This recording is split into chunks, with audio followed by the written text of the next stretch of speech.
Obviously, I am a human and want to live. But our civilization does really deserve to be destroyed. If there was ever a civilization that deserved a cataclysmic, and again, not rooting for it, don't want it to happen. Don't want it to happen. But just statistically, I mean, could there be a better example? Nobody is fatter than us. We are now funding the starvation of a group of people halfway across the world, or all the way across the world. I'm bad with geography, but far away. And if you bring it up, or if you chat about it, or if you talk about it, you're immediately called anti-Semitic or whatever, and it's completely absurd and insane. Which is why it's important to take the power away from those ridiculous false allegations and speak out against the famine, the very intentional man-made famine in Gaza as we speak. Now, as you heard, Tim Dillon, like any human being with a pulse and a conscience, is now questioning the value of human civilization given the unmitigated slaughter of Palestinians and destruction of Gaza, paid for by the fine people of the United States, not because they want to, but because they're literally forced to by our government. And with now hundreds of Palestinians dead as a result of intentional starvation, Dillon really isn't pulling any punches. Take a look. I mean, this guy is committing a genocide. Like, I know that like people are like, well, yes, they're starving Gaza, but did you see that video of that guy from Hamas stealing a banana? Did you see that? There's a guy from Hamas eating a banana, and people are like, well, he stole the banana from the people. And they're like, Hamas is stealing the food. In this whole thing, Israel has no culpability, by the way, at all. They've actually done nothing wrong. It's all been Hamas. Hamas has done everything. And you have to trust Israel, because otherwise the only people that are reporting out of Gaza, they're not letting journalists in, or they just say are Hamas. So if you report anything contrary to what Israel says, you are Hamas, or you become Hamas. For the fattest country in the world to fund the starvation of a group of people is insane. And he's not the only comedian who finds this to be insane. Of course, there are also many other commentators who find it insane. But Jon Stewart seems to agree as well, saying on a recent episode of The Daily Show, quote, I feel like a crazy person. I feel like I'm watching something that is so self-evidently inhumane and horrific. And to be told that I have to shut up because I risk the Jewish state by speaking out, I would say the opposite. I think they're putting the likelihood of a surviving Jewish state much more at risk with this type of action. I think they're the ones that are being anti-Semitic. If you want to define Netanyahu's definition of anti-Semitism, would be he'd probably have to bomb himself. Look, this whole slaughter campaign that has played out in Gaza and is also, by the way, playing out to some extent in the West Bank as Israel attempts to annex that land for themselves. It's all been very illuminating for me, right? Because if you've kind of grown up in a political space where you see everything through a partisan lens, well, that partisan lens is just totally broken apart the second you notice that on both sides of the political aisle, you have folks who totally justify what's happening in Gaza. But also, something that makes me pretty happy is when it comes to voters, you see people on both sides of the political aisle speaking up and speaking out about what's taking place, calling out the injustice, wanting to take the Trump administration to task, even if they voted for Donald Trump. And those are the people who give me hope. Okay, for honestly, when it comes to this issue, partisanship isn't really a good indicator of who's good or bad at all. There's plenty of scum on both sides, but there's also plenty of great people, good voters, who are on the right side of history on this issue. Yeah, so I think that Jon Stewart and Tim Dillon / Theo Von are a perfect 1-2 punch on this issue, okay? So I'm gonna come back to Tim Dillon in a second. But first on Jon Stewart and Peter Beinart conversation, I watched the whole interview. Please watch the whole interview. It was picture perfect. I agreed with every single word spoken, right? And by the way, so they're both Jewish. Beinart wrote a book about it. We'll try to get him on the show. He's not just kind and decent person, but he's really bright, right? He's got both the things you want. And his moral compass is so excellent. And what he explained on the show was, he said, look guys, the people trying to stop this genocide are getting smeared by Israel's supporters. But those are the exact kind of people that would have helped us during the Holocaust. They're the ones who would have been brave enough to say, as no one said anything across the world, my God, what are you doing? What are you doing? I'm morally outraged. You have to go help the Jews in the middle of the Holocaust. Now for us to say, those same people trying to stop this genocide are the hateful ones. Oh, he's like, we're doing great damage. We're doing great damage to our cause, to Israel, to everything, to humanity, and to honoring the memory of the Holocaust. It was really powerful. I don't want to put too many words in their mouth. Please watch it yourself as well. And Stewart was, as always, brilliant, perfect, right? And look, John, and it looks like Peter too, are the exact kind of Jewish tradition and culture that I grew up in and that I love. And what I mean by that is I'm not Jewish, but I grew up in a town that was about 50% Jewish. And that's the Jewish tradition and culture that I always heard about and that I was exposed to. You question the rabbi, you try to educate yourself, you look at yourself first. All of these positive things that they talked about, right? That exists and very strongly among Jewish Americans. And so what they were doing was challenging fellow Jewish Americans and saying, guys, wait, first of all, this is unconscionable. You can't say it's okay. If you say it's okay, it's beyond the pale.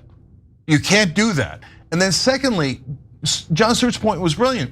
He said, wait a minute, if you're saying basically that if you're not pro-genocide, you're anti-Semitic, you're making it seem like Jews are pro-genocide. Exactly. He's like, that's anti-Semitic. It's the total defamation of Jews across the globe, and it disgusts me. Do not conflate the Jewish people with the far-right terrorist regime that's currently governing Israel. Okay, just don't do it, don't do it. Don't be dumb in falling for that trap because it's stupid and it's inaccurate. There are so many Jewish people around the world, including here in the United States, who are vociferously protesting what Israel is doing.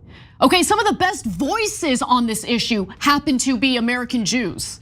Okay, Dave Smith, Glenn Greenwald, I think he's in Brazil, not in the United States, but you get the point. Okay. Bernie Sanders. Bernie Sanders, Norm Finkelstein. There's Mandy so Patinkin, many. Rick Jacobs, the rabbi of the largest Jewish denomination in America. The Omer Bartov, the Holocaust historian who's Israeli American, yes. And the list goes on and on and on. But unfortunately, there's very powerful people on the side of just supporting Israel and not Jewish Americans and not Jews across the world. And they are doing massive damage all over media. So I want to give you an update on what's happening in Gaza right now as it pertains to this famine. And anyone who is furious about this is, again, on the right side of history and correct. So at least 147 people have died of malnutrition, according to Gaza's health ministry, including 88 children. The number is almost twice as high as it was a month earlier, meaning that this is now a full-blown famine. People are literally starving to death. And the situation is dire. There's been so much backlash that Israel apparently feels some pressure to ease up on their obvious blockade of aid entering the Gaza Strip. Now, the Gaza Humanitarian Foundation only had 4 distribution sites in the entirety of the Gaza Strip, whereas UNRWA had hundreds. And of course, UNRWA was smeared and defamed by the Israeli government as a bunch of Hamas militants. So their operations were banned or severely restricted. Now, they were all intentionally, by the way, the aid sites for the Gaza Humanitarian Foundation. All of those sites were located in active combat zones and were barricaded by razor wire, which, by the way, is a violation of the Geneva Convention. But I mean, does anyone think that international law or rules pertaining to war crimes even matter at this point? I mean, the United States aided and abetted the complete dismantling of international laws. How is anyone gonna take the United States seriously when they point to any other country engaging in war crimes when we have glazed Israel and provided cover for their war crimes time and time again.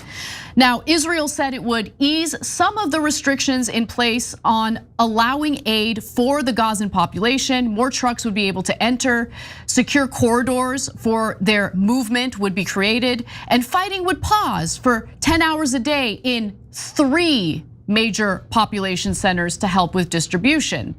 But the Israeli military has actually told the United Nations something entirely different. They claim that this will only be enacted for 1 week, which obviously is not enough considering there's now a famine in Gaza. But publicly, the IDF has changed its story to say that these tactical pauses would last until further notice. I don't trust the IDF. They have shown themselves to be liars, including, by the way, the Israeli government over and over again. You should never take anything they say at face value. Now, the UN World Food Program also says that they're actually still not being allowed to get the necessary volumes of humanitarian aid into Gaza. At a briefing in Geneva, for instance, the senior regional program advisor for the World Food Program said that, quote, "We have not gotten the authorization, the permission to move in the volumes that we've requested." And look, to really get a sense of how insufficient the distribution of aid in Gaza has been, especially at the hands of this, Israeli and US-backed Gaza Humanitarian Foundation, which is essentially a private company funded by US taxpayers to the tune of $60 million. Here's what retired US soldier Anthony Aguilar witnessed for himself when he thought that he was participating in a noble cause and realized it was anything but. Take a look. The sites have not only become death traps, they were designed as death traps. All 4 distribution locations were intentionally, deliberately constructed, planned, and built in the middle of an active combat zone. We've been distributing aid since the 26th of May. So out of 64 days, we've provided 14 days of meals to the entire population in the enclave of Gaza. That's inhumane. That would be like saying that you only eat every 4th day. You only eat on Thursday and you only eat on Monday. Instead of giving the Gaza Humanitarian Foundation $60 million, use that $60 million to support the United Nations mechanism to get 400 sites back to operating, to feed 2.1 million people every day. That was the capacity of the United Nations. Just makes me sick that the US is backing this. Now, the Wall Street Journal has done some reporting on this as well, and they put together this graph that I wanted to share with you because I think it helps the audience, visualize what the reality is. Food supplies in Gaza have dwindled under the new Israeli aid plan, meaning, the distribution through the Gaza Humanitarian Foundation. So this chart from the Wall Street Journal demonstrates the dramatic reduction in aid to Gaza after Israel decided to accuse the United Nations Relief and Works Agency, also known as UNRWA, of being Hamas terrorists. Their operations were barred or severely restricted following these allegations, and aid deliveries under the UN coordinated system amounted to 295,120 tons, but that number dropped down to just 38,252 tons after UNRWA was essentially replaced by the Gaza Humanitarian Foundation.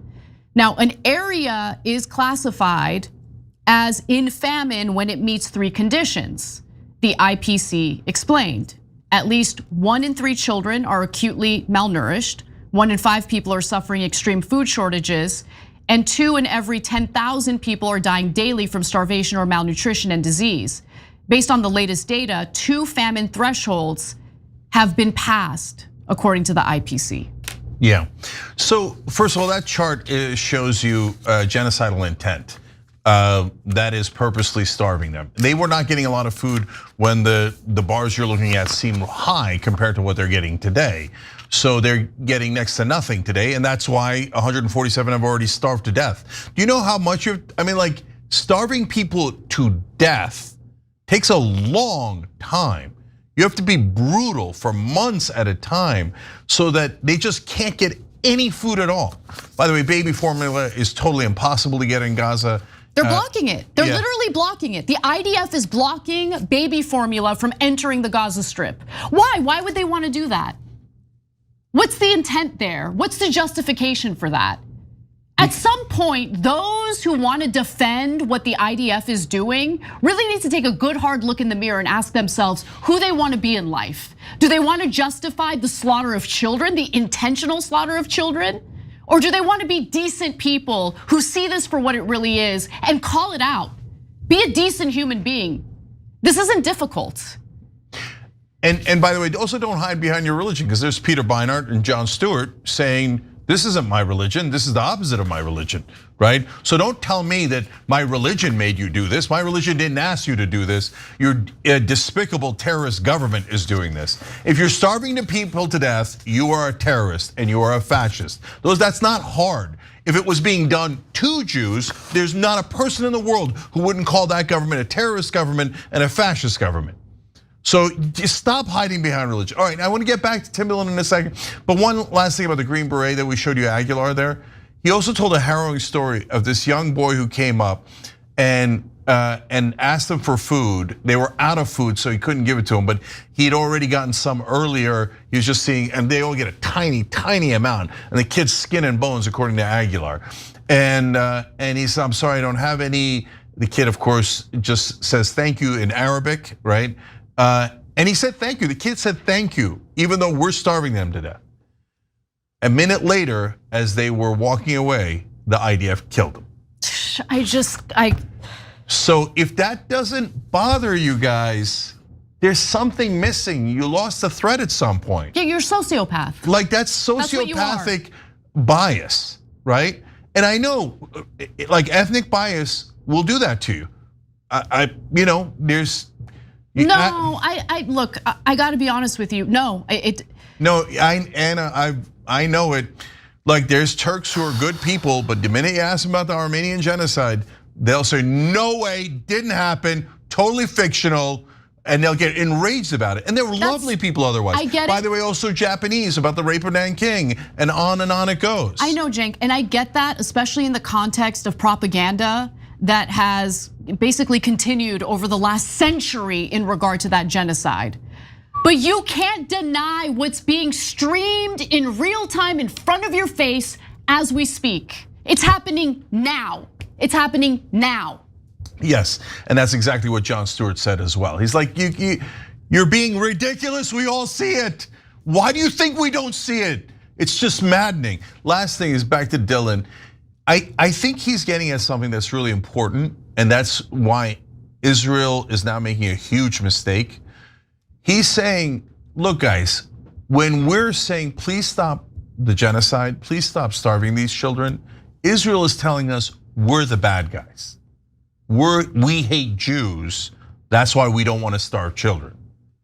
No, I'm done with you telling me I'm the bad guy for wanting to save lives. I was done on day one. Yeah, and so somebody, one of our members wrote in saying, hey guys, you've been saying this from day one. These guys are catching up to you. God bless, I want them to catch up. I don't mind, I don't care about the credit. So yes, it took them way too long, but to be fair, it's not on them. Mainstream media was terrible. Dillon and Jon Stewart have been way better throughout, right?